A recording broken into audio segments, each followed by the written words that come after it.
여기 써 있죠. 뭐라고요? 참된 예배자로 살자. 지난주에 담임 목사님이 오셔서 교회 5가지, 교회 사역의 5가지 기둥을 설명해 주시면서 이 표에 대한 이야기를 해주셨어요.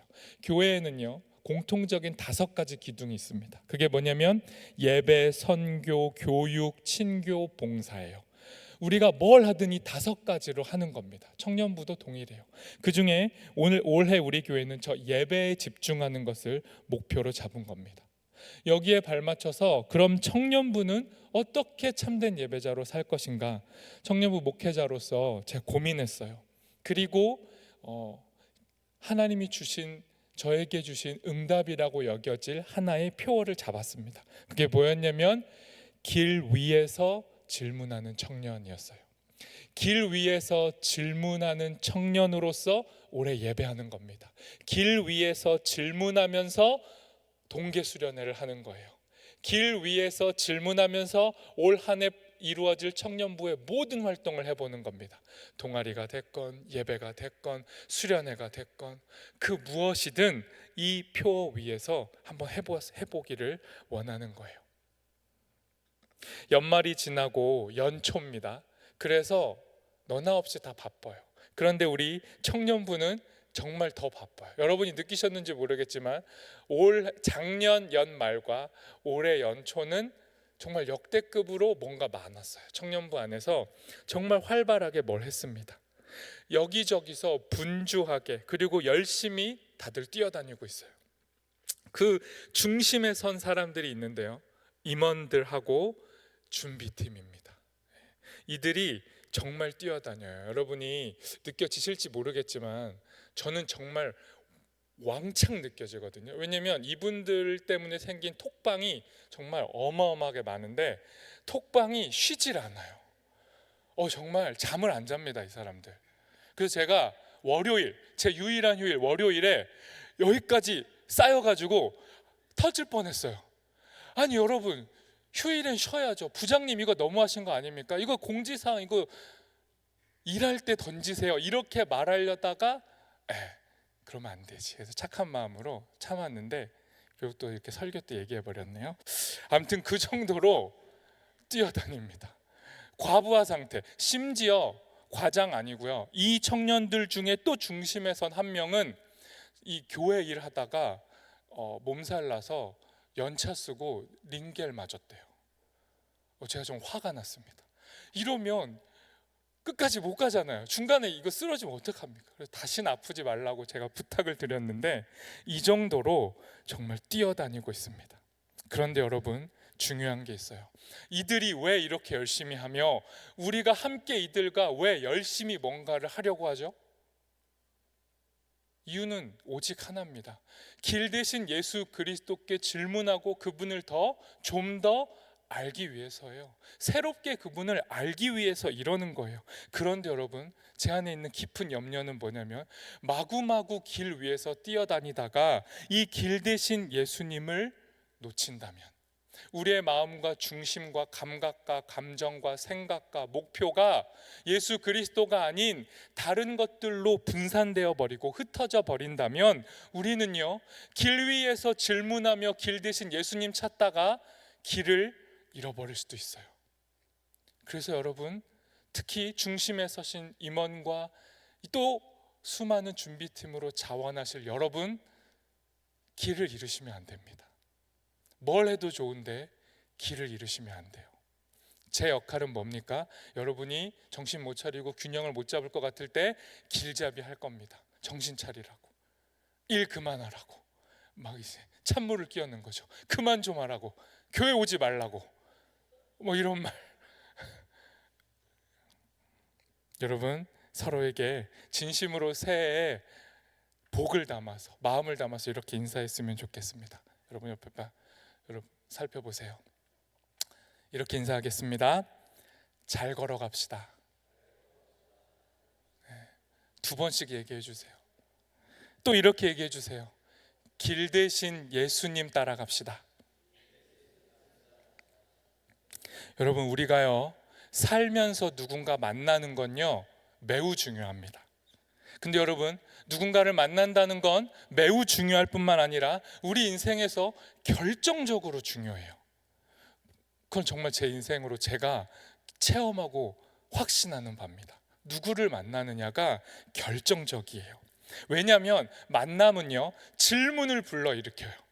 그냥 길 가다가 누군가를 만났을 때 우리 안에 숨겨져 있던, 아니 미처 감각하지 못했던 질문이 폭발합니다. 나는 누구지? 너는 누구야? 우린 어디로 가고 있는 거야? 이런 질문들이 샘솟는데 그 시작은 만남이에요. 살아있는 만남은요, 계속 질문을 유발시킵니다. 아무리 친한 친구인데 얘를 만나면 만날수록 할 말이 없어. 얘를 만나도 생기도 없고 그냥 만나서 서로 핸드폰 보다가 헤어진다면 그건 살아있는 만남 아니죠. 진짜 살아있는 만남은 만나면 만날수록 질문이 생기고 변화가 생기고 물음이 던져지는 거예요. 여러분 새해 어떻게 시작하셨어요? 여러분 안에 질문이 막 물음이 샘솟습니까? 아니면 올 한 해 다를 거 없지, 뻔하지 뭐, 교회, 예배, 예수, 그리스도 뭐 뻔하지 뭐, 다 알아. 십자가에 죽고 부활하시고 거기서 거기지 뭐, 성경 그 얘기가 그 얘기지 뭐, 이런 마음으로 전혀 새로움에 대한 발견이나 기대나 설레임 없이 새해를 맞이하셨습니까? 그리고 그 자세로, 그 태도로 끝까지 가실 거예요? 새해가 되면 계획하고 무언가를 하려고 하잖아요. 여러분, 여러분의 계획 안에 새로운 만남, 질문을 유발시키고 질문을 던지는 내 삶의 신앙생활이 여러분 삶의 목표가 되었으면 좋겠어요. 새롭게 다시 읽어주고 다시 읽어보고 전과 같지 않고 뭔가 다른 것을 발견하는 것, 새로운 해석으로 우리에게 다가오시는 예수님을 만나는 것, 존재와 존재가 만나서 물어봐주는 방식, 이게 예수님이 우리에게 보여주시는 길이에요. 이 길이 우리 안에서 작동될 수 있었으면 좋겠습니다. 오늘의 본문 속에는요, 인생에서 가장 결정적인 만남을 통해 변화를 시작하는 사람들의 이야기가 담겨져 있어요. 길을 갔다가 길 위에서 변화를 맞이한 사람들의 이야기예요. 오늘의 본문 첫 절 43절 말씀 우리 함께 읽어보도록 하겠습니다. 같이 읽습니다. 이튿날 예수께서 갈릴리로 나가려 하시다가 빌립을 만나 이르시되 나를 따르라 하시니. 여러분, 중요한 포인트는 색깔로 표현해냈죠. 네. 여러분, 이튿날 무슨 뜻이에요? 다음날. 그러니까 앞에 무슨 사건이 있었고 그 다음날 뭔가 이어지는 내용이겠다, 우리는 이렇게 생각하지만 요한복음은요, 저 이튿날이라는 단어를 그렇게 안 써요. 앞뒤 어찌 보면 연계성이 없어요. 그냥 이튿날이란 말 나오면 뭐냐면 새로운 국면이 펼쳐진다, 전환이 시작된다, 뭔가 달라진다는 거예요. 이튿날, 새로운 하루가 시작되는 날, 조금 더 요한복음의 표현으로 하자면 새로운 창조가 시작되는 날이 이튿날이에요. 이 이튿날 뭔 일이 벌어집니까? 만남. 어떤 만남? 예수가 길 가던, 그냥 살아가던 빌립이라는 사람을 불러요. 그를 만나요. 그를 멈춰 세워요. 그리고 말씀하십니다. 죽음의 길로 걸어가고 있는 한 인간을 불러 세우셔서 살자고 나를 따라오라 말씀하시는 거예요. 예수님의 저 나를 따르라는 말 안엔 이런 커다란 이야기가 담겨 있습니다. 너희가 지금까지 걸어온 모든 길이 나에게 연결되어 있다. 내가 곧 길이니 나에게 오라. 너희의 길이 나를 통해 연결된다 말씀하시는 거예요. 내가 길이니 나를 따르라. 나의 길 위에 올라서라. 나와 이 길 걸어가자. 나에게 오라 말씀하시는 겁니다. 여러분, 우리는 어떤 존재입니까? 가만히 내버려 두면, 새내기들이 올라왔잖아요. 파릇파릇한 새내기들 가만히 내버려 두면 시듭니다. 가만히 두면 여러분처럼 쪄들어져요. 취업할 때 좋았던 여러분의 생기, 막 연애를 시작할 때 그 설레었던 여러분의 모습 다 지나가고 그냥 쪄든 모습으로 저 새내기들이 따라갈 수도 있어요. 분명히 새해 시작되고 좋은 말 하겠다고 다짐하고 오늘 설교에는 복음이 가득하다고 제가 광훈 형제에게 오늘은 쓴소리 안 한다고 했는데 죄송합니다. 초반에 잠깐 제가 또 이렇게 쓴소리를 했지만 여러분, 가만히 두면 우리는 모두 다 시들해져요. 표류하고 방황해요. 길이 어딘지를 누군가 설명해주고 제시하지 않으면 우린 마음대로 갑니다. 어디로 가야 할지, 어디로 가고 있는지 몰라요. 그래서 여러분, 우리한테 뭐가 필요합니까? 말씀. 우리에게 뭐가 필요해요? 표대. 어디로 가야 하는지에 대한 표대가 필요하다고요. 그 표대를 제시해주고 설명해줄 누군가가 필요한데, 오늘의 본문의 배경 속에는 이 표대를 설명해준 첫 번째 인물이 있어요. 그게 누구냐면 세례 요한입니다.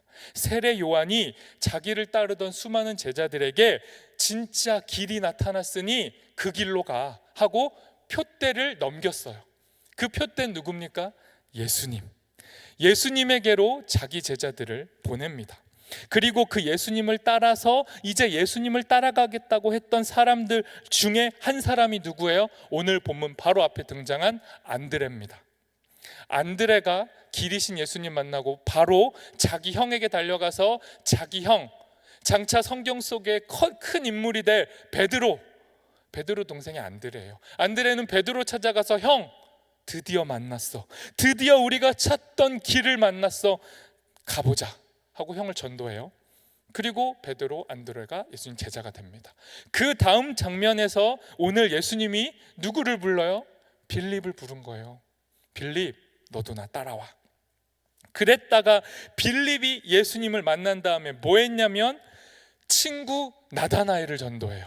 안드레는 형을 전도하고 빌립은 친구 전도합니다. 가만히 있을 수가 없는 거죠. 만남은 만남을 일으키는 거예요. 변화, 질문을 일으킨 거예요. 그래서 빌립이 친구 나다나엘에게 다가가서 말합니다. 45절 세 번역으로 읽어보도록 하겠습니다. 같이 읽습니다. 빌립이 나다나엘을 만나서 말하였다. 모세가 율법에 기록하였고 또 예언자들이 기록한 그분을 우리가 만났습니다. 그분은 나사렛 출신으로 요셉의 아들 예수입니다. 여러분, 저 문장 잘 보세요. 빌립이 지금 나다나엘에게 가서 전도를 하고 있는데, 나다나엘이라는 인간은 율법도 잘 알고 예언자들, 다시 말해 구약을 잘 아는, 예언서도 잘 아는, 역사를 잘 아는 인물이었어요. 다시 말해 간절히 메시아를 찾고 있었던 사람, 길 위에서 길을 찾고 있던 사람이었죠. 그러니까 그에게 가서 빌립이 네가 찾던 거, 우리가 찾던 그 길 우리가 만났어 라고 전도한 거예요. 돌파구, 해방구 찾았다는 겁니다. 우리는 이 빌립과 나다나엘, 예수님을 만나기 전의 상태와 동일해요. 우리도 뭔가를 열심히 찾는 사람들이에요. 아닌데요, 목사님. 저는 집에 혼자 있을 때 정말 집순이, 집에만 있는 집돌이인데요. 저 아무것도 안 찾는데, 저 진짜 아무것도 안 하는데, 저 그냥 출근하고 퇴근하고 학교 갔다가 집에 오는데, 이런 분들도 아닙니다. 우리는요, 뭔가를 굉장히 찾아 헤매는 존재들이에요. 인생의 목적, 인생의 표대, 심리학이 말하는 우리 안에 있는 궁극적 아버지라는 표상, 그 아버지가 없어서 그 아버지 상을 찾지 못해서 우리는 이리저리 분주히 흩어져요. 여기저기서 우리의 안정과 만족과 인정 욕구를 해소하려고 해요. 그렇게 우리는 표류하고 헤매고 방황합니다. 그런 존재와 같았던 나다나엘에게 빌립이 다가가서 말한 거예요. 이제 방황할 필요 없어. 만난 거야. 여기 있어. 그가 예수님이야. 이렇게 소개해 줍니다. 그런데 나다나엘 반응이 달갑지 않아요. 성경을 연구할 만큼 연구했고 자기가 기다리는 메시아라는 존재가 어떤 맥락에서 등장할지 나다나엘 잘 알았어요. 예언자, 메시아, 그리스도는 베들레헴 출신일 거라는 걸 확신하고 있었어요. 그런데 지금 빌립이 뭐라고 소개했습니까? 초장부터 틀린 정보를 제시한 거예요. 나사렛 출신 예수를 만났다니. 나사렛이 어떤 동네인지 나다나엘은 너무 잘 알았거든요. 나다나엘은요, 넓은 범위의 갈릴리 사람이고요, 나사렛도 갈릴리에 들어가고요. 나다나엘의 고향이라고 알려진 가나도 갈릴리인데 굳이 비교하면 갈릴리 동네 중에 최고로 못 사는 동네가 나사렛이에요. 그러니까 나사렛은 그냥 무시당하는 땅인데 그 나사렛에서 뭔가가 나왔다니. 그리고 아무리 대단한 게 나와봤자 성경의 예언과 다르니까 기대감이 없어진 거죠. 그래서 나다나엘이 이렇게 말합니다. 46절 새 번역으로 읽어보겠습니다. 같이 읽습니다. 나다나엘이 그에게 말하였다. 나사렛에서 무슨 선한 것이 나올 수 있겠소? 빌립이 그에게 말하였다. 와서 보시오.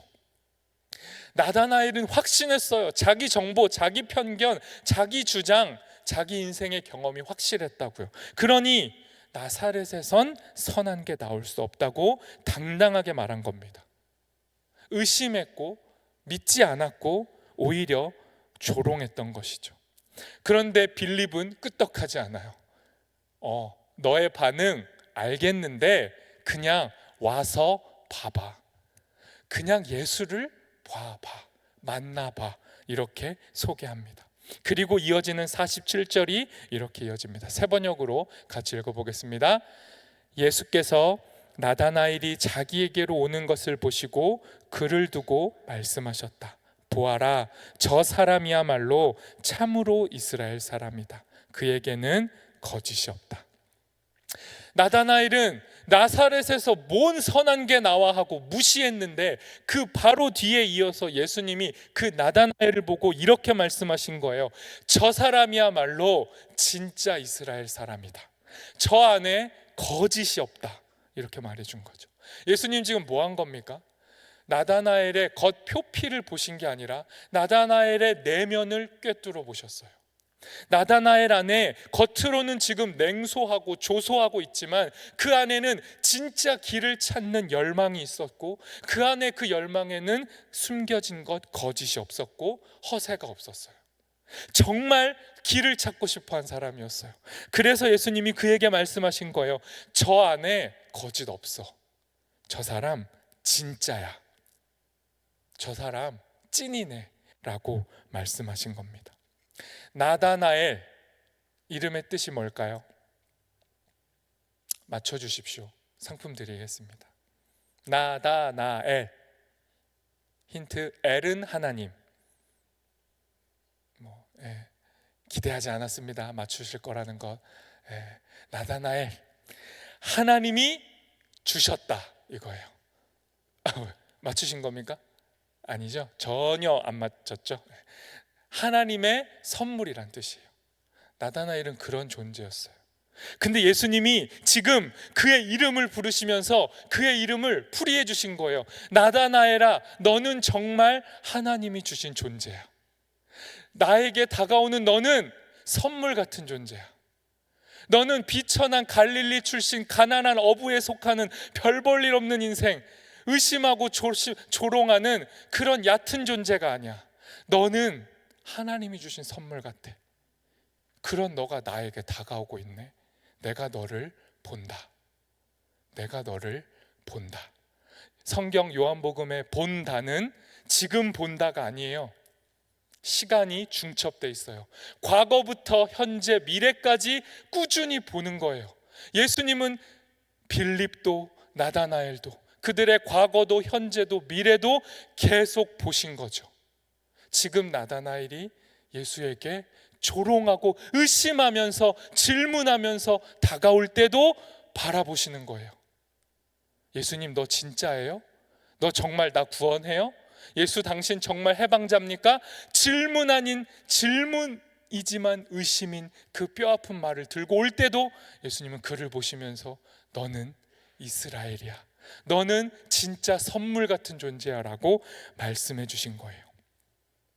여러분, 예수님은 나다나엘 보고 참 이스라엘이다 이 말이 여러분에게 감흥이 없잖아요. 근데 이게 맥락이 있어요. 뭐냐면 예수님은 지금 이스라엘의 과거 역사, 가장 중요한 인물 중 하나의 야곱, 이스라엘의 시작 조상이 되는 야곱으로 나다나엘을 비유하시는 거예요. 야곱이 어떤 존재였습니까? 여러분 기억을 떠올려 보세요. 야곱은요, 창세기에 보면 그 속에 거짓이 없는 존재가 아니라 그 속에 거짓으로 가득한 존재였어요. 이름도 그랬고 삶도 그랬고 태어나면서부터 남의 것 빼앗고 속이고 남의 것 속이면서 살아야만 살 수 있다고 스스로를 여긴 비천한 존재가 야곱이었어요. 그렇게 속이는 존재였던 야곱을 하나님이 그 인생을 통해 계속 다루셨단 말이에요. 그리고 야곱이 어떻게 바뀌었습니까? 이스라엘이란 이름으로 바뀌었어요. 이스라엘은 하나님이 이제 야곱을 책임지신다는 뜻이에요. 너 더 이상 속여 먹지 않아도 돼. 내가 너를 책임져. 이 뜻이란 말이에요. 야곱의 이름이 이스라엘로 바뀌었단 말이에요. 그런 이름이 이스라엘인데 예수님이 지금 그 존귀한 이름인 이스라엘을 나다나엘에게 붙이신 거잖아요. 너는 진짜 이스라엘이야. 너 안에 간사함이 없어. 넌 나 아니면 못 사는 존재구나 인정해 주신 거라고요. 그리고 나다나엘을 부르세요. 그리고 우리를 부르시는 거예요. 48절도 세 번역으로 읽어봅시다. 48절 같이 읽습니다. 시작.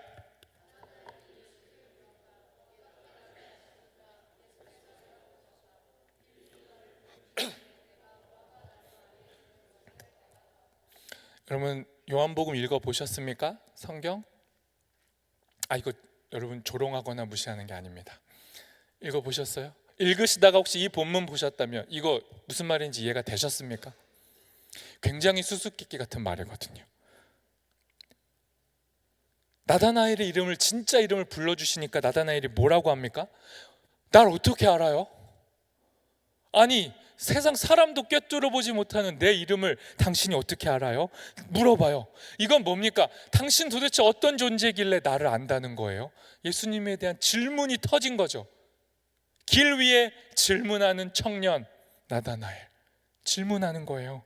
그리고 뭐라고 합니까? 예수님이 빌립이 너를 부르기 전에, 빌립이 너를 만나기 전부터 내가 너를 봤어. 근데 그때 나다나엘 뭐 하고 있었대요? 무화과 나무 아래에 있었대요. 뭐 하고 있는지 모르죠. 그런데요, 이거 맥락이 있어요. 이 당시 유대인 남자는요, 무화과 나무 아래에 가서 할 일이 있었어요. 의무적으로. 그게 뭐냐면 성경을 묵상하는 겁니다. 혹은 기도하고 쉬는 거예요. 그러니까 무화과 나무 아래에 남자가 갔다는 건 뭐냐면 이 사람이 굉장히 신앙적이라는 거, 영적이라는 거, 하나님에 대한 갈망이 있다는 거예요. 그렇게 나다나엘이 하나님을 찾으며 길을 찾으며 무화과 나무 아래에 있을 때에도 예수님은 나다나엘을 보셨다는 거예요. 나다나엘이 놀랄 수밖에 없어요. 그런데 여러분, 저는 이 문장 안에 더 깊은 뜻이 담겨 있다고 봅니다. 호세아 9장 10절 말씀으로 잠깐 가보겠습니다. 같이 한번 읽어보겠습니다. 시작. 내가 이스라엘을 처음 만났을 때에 광야에서 만난 포도송이 같았다. 내가 너희 조상을 처음 보았을 때에 제철에 막 익은 무화과 나무의 첫 열매를 보는 듯했다. 여러분, 하나님이 우리를 바라보시는 모습, 예수님이 지금 나다나엘을 바라보시는 모습은 이런 거예요. 야, 나 처음 만난 것 같아 너를. 그런데 그 처음 만났을 때의 그 만남이 어떤 상황입니까? 광야, 메마른 땅, 그냥 다 시들어 죽어가는 곳. 그런데 거기서 포도송이 같은 존재를 만나고 무화과 나무와 같은 존재를 만난 거예요. 살아있는 존재. 우와, 얘 진짜 열매 맺을 존재 같다. 무한한 가능성을 지닌 존재로 나다나엘을 보신 거예요. 그러니까 정말 아무것도 없는 이 땅에 연탄봉사 영상의 제작자가 분명한 의도와 해석을 가지고 만들었을 이 땅은 하나님 나라라고 하지만 영등포 쪽방촌의 현실은 하나님 나라로 보이지 않는 이 이상한 이 땅을 살아가고 있는 우리, 그렇게 척박함으로 버텨내고 있는 우리에게 하나님이, 예수 그리스도가 우리를 이렇게 보신다고요. 척박함 속에서 피어나는 생명력, 죽지 않을 존재, 반드시 내가 살릴 열매 같은 존재로 우리를 보신 거예요.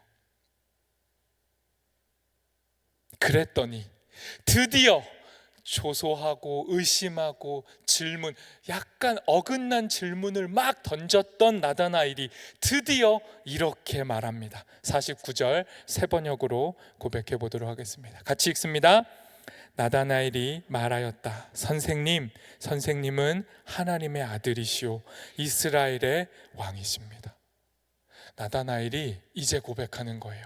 나를 꿰뚫어 보시고 우리 인생의 존재를 아시는 당신이라면 당신은 정말 우리가 기다려온 메시아, 하나님의 아들, 이스라엘의 왕, 우리의 주인이 맞습니다.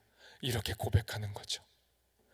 제자로 부른 이들을 부르실 때 나다나엘 안에 숨겨져 있던 좋은 성품, 그가 열심히 성경을 읽었던 그의 신앙적 열심이 이 대답을 만들어낸 게 아니에요. 길을 찾아 헤매던 나다나엘에게 길이 되어주신 예수 그리스도가, 그의 능력이 지금 이 고백을 만들어낸 겁니다. 이제 우리를 책임지시겠다는 하나님의 약속이 나다나엘의 존재를 바꿔낸 겁니다. 마지막 50에서 51절 세 번역으로 같이 읽어보도록 하겠습니다. 같이 읽습니다.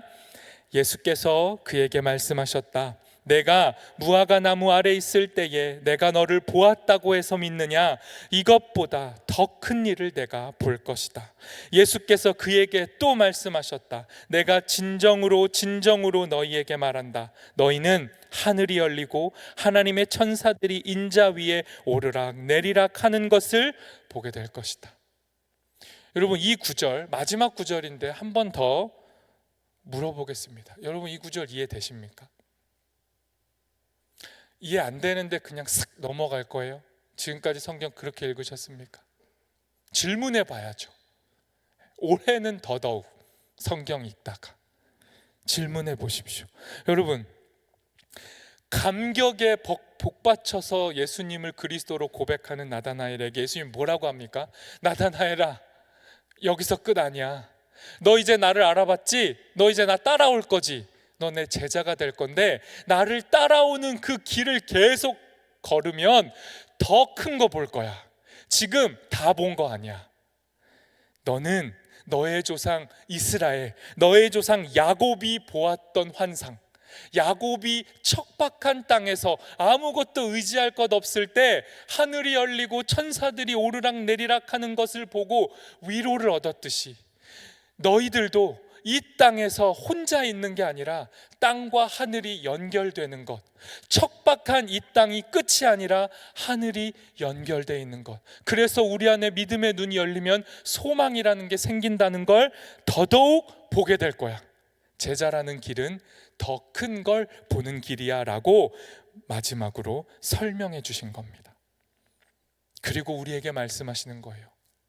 나다나엘 같은 우리, 빌립 같은 우리, 예수님이 우리를 향해 부르시는 거예요. 나를 따라오너라. 너희도 나 따라와. 가보자. 어떻게 될지 나 믿고 따라와 라고 말씀하시는 거예요.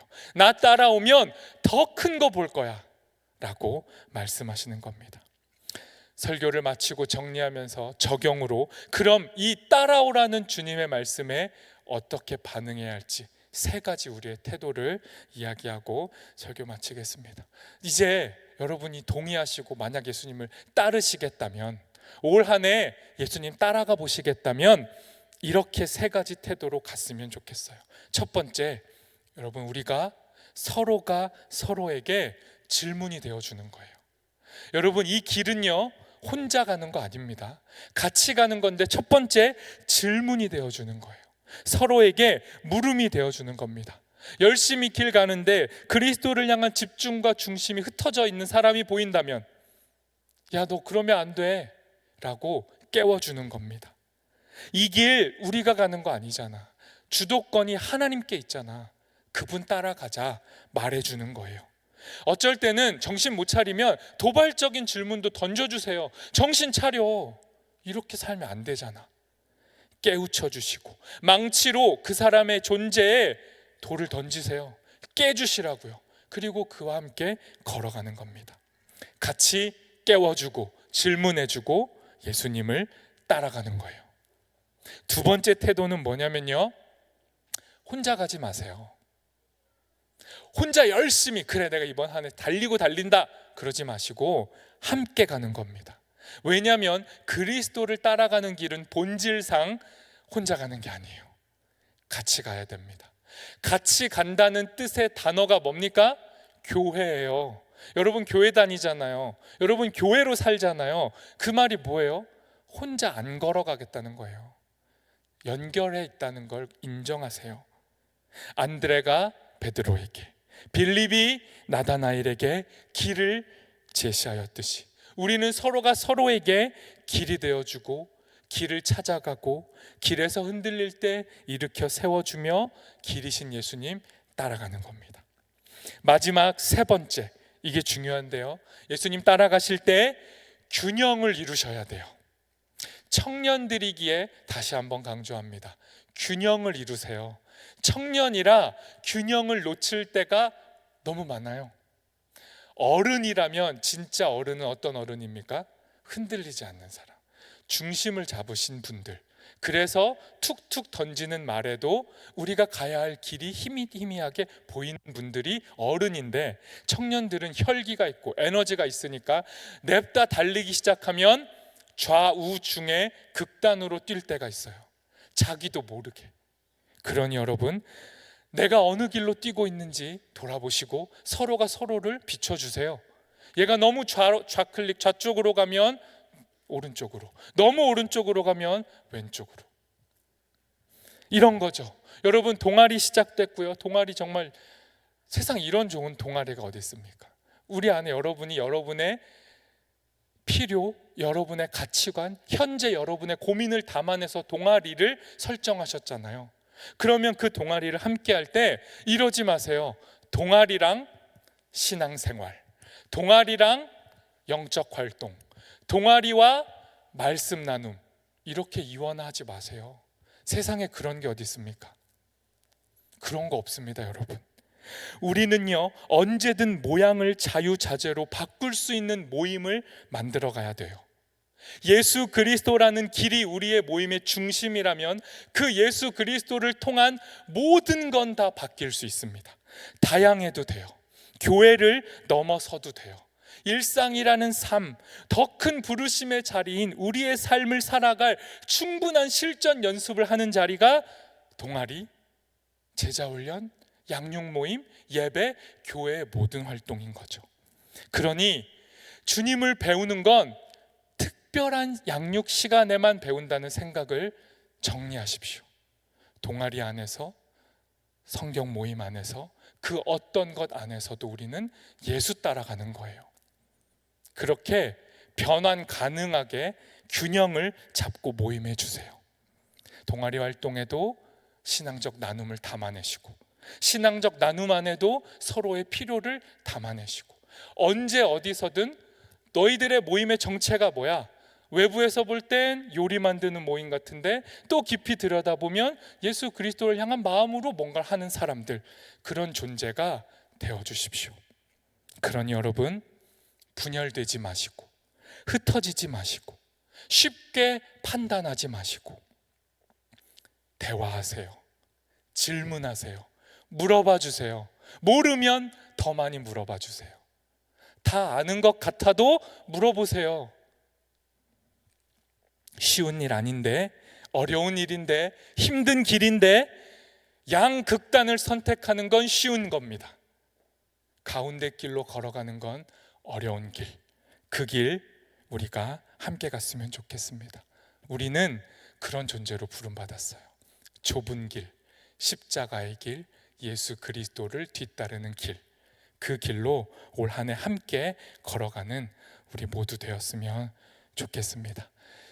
이 시간 주신 말씀을 기억하며 우리 잠시 눈을 감고 기도해 보도록 하겠습니다.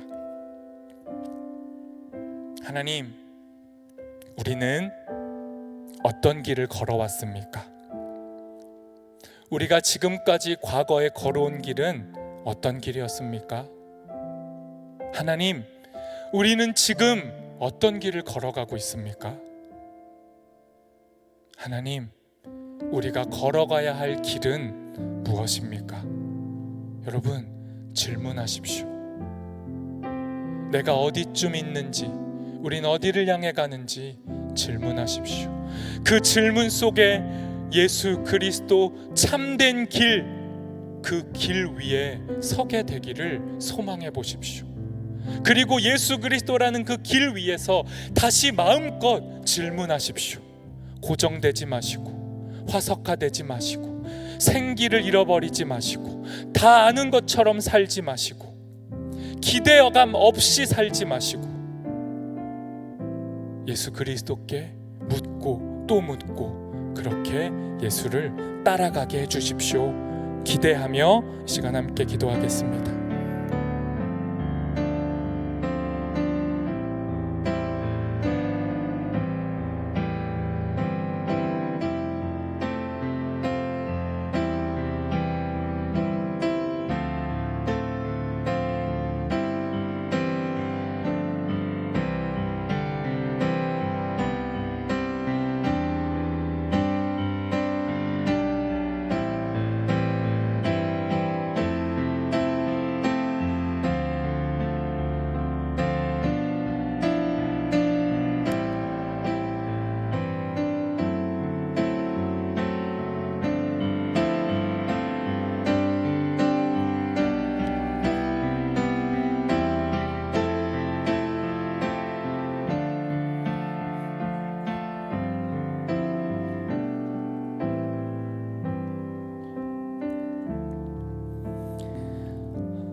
하나님, 우리가 걸어온 길, 지금 우리가 걸어가고 있는 길, 우리가 앞으로 걸어갈 모든 길이 예수 그리스도 위에 놓여져 있다고 말씀해 주셔서 감사합니다.